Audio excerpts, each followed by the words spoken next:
Aloe vera je hitom. Výťažky z tejto rastliny sa používajú takmer v každej kozmetike, ale aj v liekoch. Vraj sa ňou natierala už Kleopatra a vraj ňou potierali Krista, keď ho sňali z kríža. My sme zistili, čo je na tejto bežnej rastlinke také zázračné. Aloe vera nie je kaktus, ako sa mnohí domnievajú, ale ľaliovitá rastlina voľne rastúca v púšti. U nás prirodzene nerastie. Aloe vera je registrované ako potravinový doplnok. To znamená, nemali by sme príliš hovoriť, že to má nejaké medicínske účinky. Na druhej strane existuje celý rad veľmi dobre vedecky podložených štúdií aj dokumentovaných prác, ktoré svedčia o účinkoch aloe vera. Aloe teda odporúčajú najmä na očistu organizmu a posilnenie imunity. Má údajne tiež protialergénne účinky a vraj pomáha aj pri širokom rade ochorení. Všetko, čo je pozitívne na naše telo, tak aloe vera zosilňuje a všetko, čo je negatívne, tak aloe vera zoslabuje.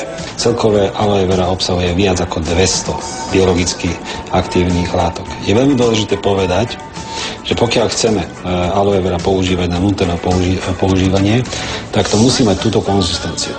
Proste aloe, ak čistá ako voda, jednoducho nemá účinky, ktoré mať má. 90%, viac ako 90% aloe vera je totiž voda. A práve tá voda je dôležitá, je zaujímavá, totižto celý rád mechanizmu účinkov aloe vera je založené na zmene polarity vody. Pri výbere produktov však buďte opatrní. Pravé aloe je obsiahnuté len tam, kde vás na to upozorní logo Svetovej organizácie Aloe vera. Dnes je čoraz viac produktov na trhu a naozaj by sme si mali všímať kvalitu. Kvalitné aloe nikdy nie je lacné, pretože toho sa až tak veľa nerodí.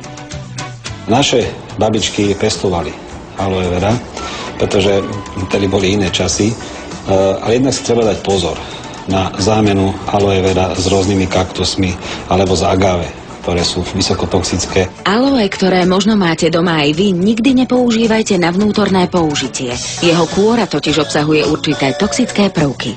Čiže ak chceme dosiahnuť nejaké zlepšenie zdravotného stavu v rámci prevencie, tak by sme mali používať aloe na vnútorné používanie len certifikované a kvalitné.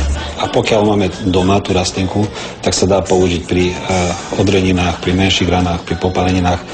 Ten účinok je dobrý, ale v podstate u nás sa nedá vypestovať rastlina, ktorej dužina by sa dala použiť.